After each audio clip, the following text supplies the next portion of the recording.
एक छोटे से गांव का रहने वाला लड़का था। उसके घर में माँ, पापा और एक छोटी बहन थी। पैसों की तंगी हमेशा सता सता रहती थी, लेकिन सनी के सपने कभी छोटे नहीं हुए। वह दिल्ली की एक यूनिवर्सिटी में पढ़ता था। पढ़ाई के साथ साथ काम भी करता था ताकि घर चल सके। यूनिवर्सिटी में कुछ अमीर और दारू छात्रों का एक ग्रुप था जो कमजोर छात्रों को परेशान करता। सनी भी अक्सर उनका निशाना बनता, लेकिन वह चुप रहता। उसे लगता था वक्त बदलेगा।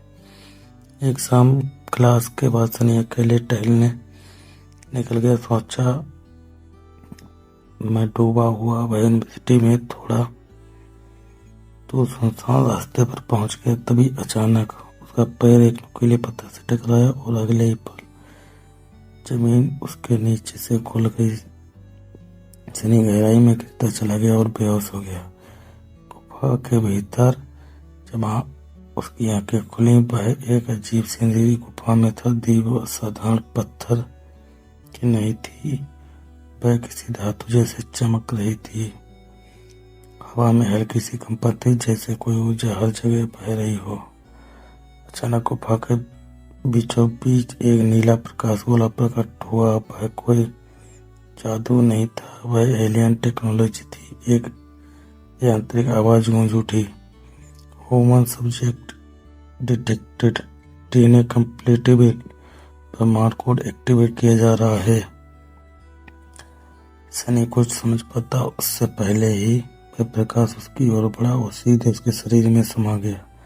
सुपर पावर का जन्म। सनी का शरीर चिल्लाने लगा। उसकी आंखों के सामने तारों ग्रह और आकाशगंगाओं की तस्वीरें घूमने लगी। उसका दिमाग किसी सुपर कंप्यूटर की तरह काम करने लगा। कुछ सेकंडों बाद सब शांत हो गया। सनी जमीन से हवा में तैर रहा था। उसे महसूस किया ऊर्जा को देखकर और नियंत्रित कर सकता। उसकी सोचने की गति इंसानों से हजारों गुना तेज हो चुकी है। वह गुरुत्वाकर्षण को मोड़ सकता है और सबसे खतरनाक, वह भविष्य की संभावनाएं देख सकता है।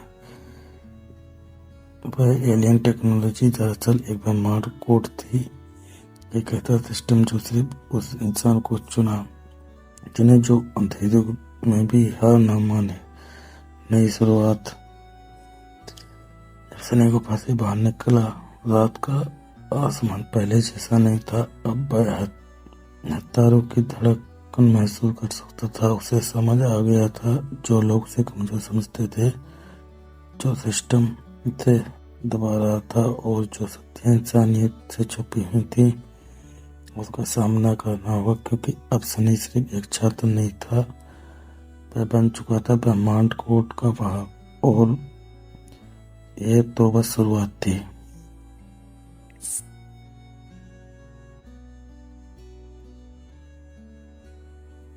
गुफा से बाहर निकलते ही सनी कुछ देर तक वहीं खड़ा रहा। उसका शरीर पहले जैसा नहीं था। हवा की हर हलचल, जमीन की हर कंपन उसे साफ महसूस हो रही थी। उसने आसमान की ओर देखा। तारे अब सिर्फ चमक नहीं रहे थे, वे उससे बात कर रहे थे। सनी के अचानक अपने दिमाग में अजीब सी आवाज सुनाई दी, ब्रह्मांड कोड टेबल सब्जेक्ट अब एक्टिवेट हो गया है। वह घबरा गया। ये सब क्या है? उसने कुछ सवाल पूछा। तभी उसकी आंखों के सामने कुछ तस्वीरें भविष्य की झलकियां, एक अंधेरी यूनिवर्सिटी, जलता हुआ आसमान और वहीं अमीर छात्रों का ग्रुप जो अब किसी और ही ताकत के साथ खड़ा था। सनी समझ गया जो मिला है वह सिर्फ वरदान नहीं, जिम्मेदारी भी है। अब सनी की यूनिवर्सिटी में वापसी होती। अगले दिन सनी यूनिवर्सिटी पहुंचा, लेकिन आज वह झुका हुआ नहीं था। उसकी चाल में आत्मविश्वास था।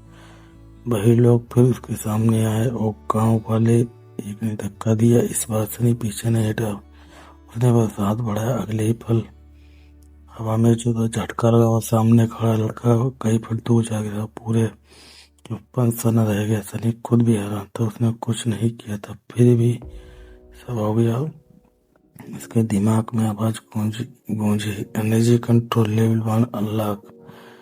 कोई और भी देख रहा है। यूनिवर्सिटी से कुछ किलोमीटर दूर एक अंधेरे कमरे में कई स्क्रीनें जल रही थी। एक आदमी बोला, सर सिग्नल फिर एक्टिवेट हो गया। दूसरी आवाज आई तो आखिरकार पे मारकोट को नया भाग मिल गया। स्क्रीन पर समय की तस्वीर को झूमी हुई से ढूंढो, या तो हमारे साथ होगा या हमारे खिलाफ। शाम को सनिया अकेले छत पर खड़ा था। उसके हाथ में नीली ऊर्जा की लकीरें निकल रही थी। उसे समझ आ गया था उसकी जिंदगी पहले जैसी नहीं है। उसने खुद से कहा, अगर ये ताकत मुझे मिली है तो किसी भी जैसे ही मिली होगी। अब मैं भागूंगा नहीं, अब मैं लड़ूंगा। दूसरा आसमान में एक अजीब सी चमक दिख रही थी। कुछ आ रहा था और सनी जानता था ये लड़ाई अभी लड़ाई शुरू हुई है। पार्ट 2 के लिए दोस्तों हमारे चैनल को सब्सक्राइब करें, लाइक करें और कमेंट करें। पार्ट 2